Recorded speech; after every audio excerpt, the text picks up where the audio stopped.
लेंगे, अपने वचन को अपने हाथ में उठाएंगे और मेरे पीछे बोलेंगे, हे पिता परमेश्वर, आज जो वचन मैं सुनूं, मैं इसको सुनने वाला नहीं बल्कि इस पर चलने वाला बन।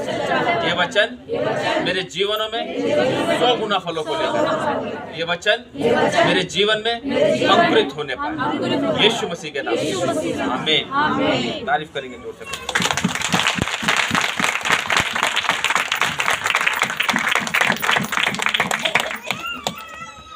बच्चों के मुंह बंद करेंगे बिल्कुल थोड़ी देर के लिए, शांत रखेंगे बिल्कुल इन्हें।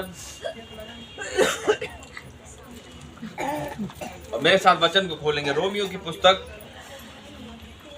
12 अध्याय।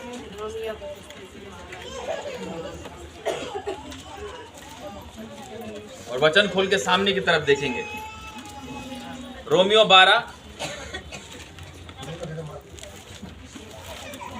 Hallelujah in the name of Jesus.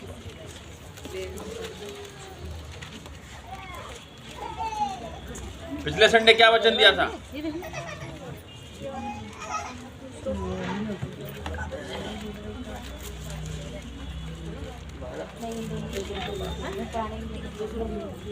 दूसरों नहीं पता। खोलिए सबने रोमियो 12 निकाल लिया। पिछले संडे क्या वचन था? पीछे वाले बस 2 जनों को पता है। गॉड ब्लेस यू, परमेश्वर आपको आशीष दे। वहां था दूसरों की उन्नति करना।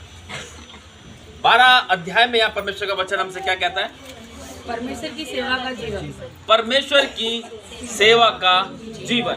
आज हम परमेश्वर में है ना? हाँ कि ना? तो खोलिए सबने, तब सामने की तरफ देखेंगे। आज हम परमेश्वर में हैं, लेकिन हमारा जीवन कैसा होना चाहिए फिर? जो लोग परमेश्वर में हैं, अपना जीवन परमेश्वर में व्यतीत कर रहे हैं और उसके वचन को सुनते हैं, समझते हैं और चलते भी हैं, तो हमारा जीवन फिर कैसा होना चाहिए? यहाँ परमेश्वर का वचन पौलुस इसमें कहता है कि परमेश्वर की सेवा का जीवन। क्या आज हम परमेश्वर की सेवा करते हैं? आज अपनी सेवा हो जाए वही बहुत है, बच्चों की सेवा हो जाए वही बहुत है। परिवार छोटा है, एक जना आके बैठ जाए, कहते कब जाएगा ये, हैं? कब जाएगा ये? हम तो थक गए नाश्ता लंच डिनर बनाते बनाते। परमेश्वर का वचन कहता है सेवा, परमेश्वर की सेवा। तो क्या परमेश्वर हमसे सेवा कराना चाहता है? परमेश्वर हमसे सेवा कराना नहीं चाहता। ऐसी सेवा नहीं जो आज लोग करवाते हैं अपनी, है ना? वो सेवा नहीं करवाना चाहता। ऐसी वो क्या सेवा करवाना चाहता है? वचन से देखते हैं, पढ़ेंगे इसको। परमेश्वर की सेवा का जीवन। इसलिए हे भाइयों, मैं तुमसे परमेश्वर की दया स्मरण दिलाकर विनती करता हूँ। मैं तुमसे परमेश्वर की दया और स्मरण करा के क्या करता हूँ? विनती करता हूँ कि अपने शरीरों को जीवित, अपने शरीर को जीवित। क्या आज टाइम मरे हुए हम हैं? संसारिक जीवित हैं हम, आत्मिक जीवित नहीं है। क्योंकि हम आत्मिकता में अगर जीवित हैं तो जाहिर सी बात है संसार की कोई भी अभिलाषा हमारे अंदर नहीं हो सकती। और संसार की अभिलाषा में जब मनुष्य फंस जाता है ना, तो उसमें से निकालना उसे भारी पड़ जाता है। परेशान हो जाते हैं घर वाले, परेशान हो जाते सब कि ये क्या कर रहा है, ये क्या कर रही है। हालेलुया। मनुष्य संसार की अभिलाषाओं में पढ़कर परीक्षा में पड़ जाता है। पढ़ता कि नहीं पढ़ता परीक्षा में? है? मना किया था मत जा, क्यों गया? मना किया था उसकी संगति मत कर, क्यों करी? जब मना करते हैं तो नहीं सुनते, और जब नहीं सुनते तो नुकसान किसका होता है? जो बात को नहीं सुनता। हालेलुया।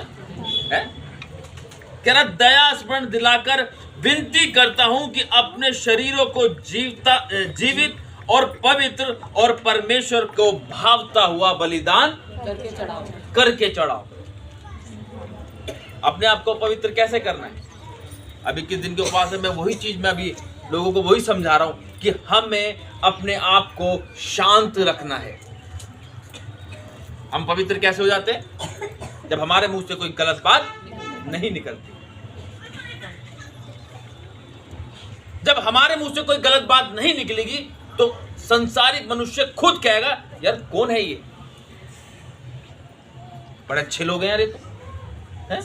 कभी आज तक इनके गाली क्या कभी तेज आवाज में आवाज ही नहीं सुनी इनके घर में। कभी रहते हैं भी कि नहीं रहते? नहीं यार, आते जाते तो रहते हैं। जब इंसान चुप रहता है, कोई गलत बात अपने मुंह से नहीं निकालता, तो सामने वाला व्यक्ति उसकी बड़ाई करता है।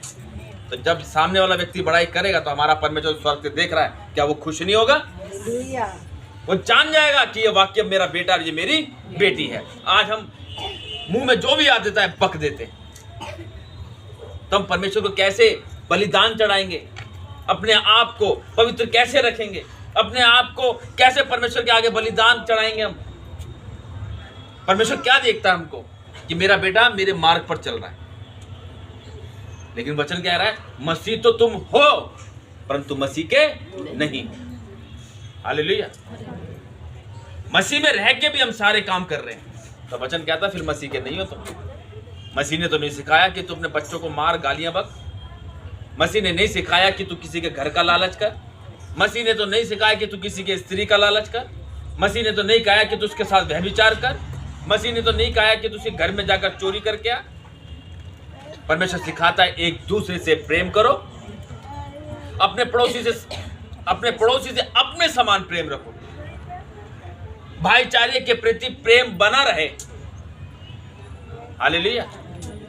परमेश्वर क्या देखता है? जिस व्यक्ति के अंदर ये सब चीजें होंगी, प्रेम, तो जिसके अंदर प्रेम होगा तो मुझे नहीं लगता कि वो व्यक्ति गाली भी बकेगा या कोई उलट फिर की बातें बोलेगा, क्योंकि उसको पता है सामने वाला व्यक्ति झगड़ालू है।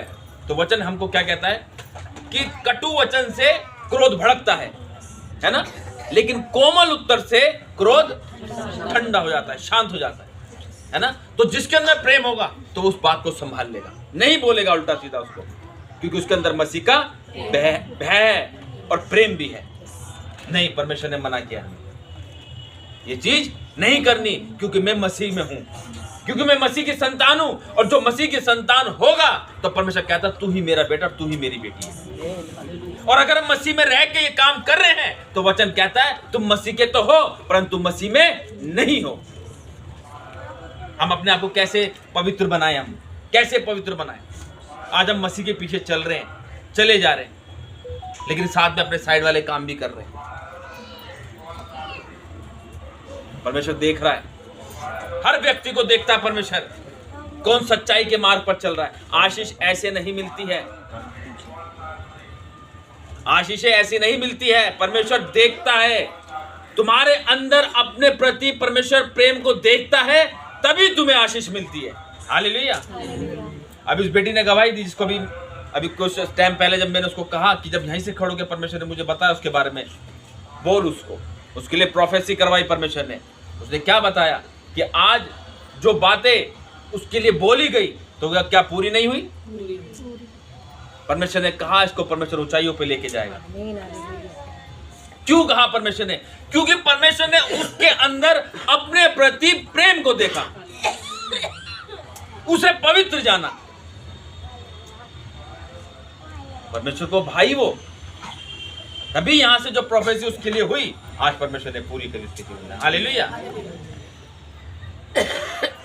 जब आपके अंदर मसीह का प्रेम होगा और वो प्रेम परमेश्वर को भा गया तो तुम्हारे आशीष लेने से कोई नहीं रोक सकता। साफ कह रहा इसके अंदर जीवित और पवित्र परमेश्वर को भावता हुआ बलिदान करके चढ़ाओ। यही तुम्हारी आत्मिक सेवा, यही तुम्हारी आत्मिक सेवा है। आज हमसे ये भी नहीं हो पाता। पवित्र बनने की तो कोशिश करते हैं, शांत रहते हैं, बिल्कुल शांत रहते हैं, गुस्सा रहता अंदर लेकिन शांत रहते हैं। लेकिन एक ऐसी चीज शैतान कर देता है कि वो गुस्सा पूरा भर जाता है। लेकिन शैतान को भी परमेश्वर भेजता है परखने के लिए, किस दिन के उपास में तो चल रहे हैं, हैं 21 दिन के उपवास में तो चल रहे, जो समझाया जा रहा है क्या उस पर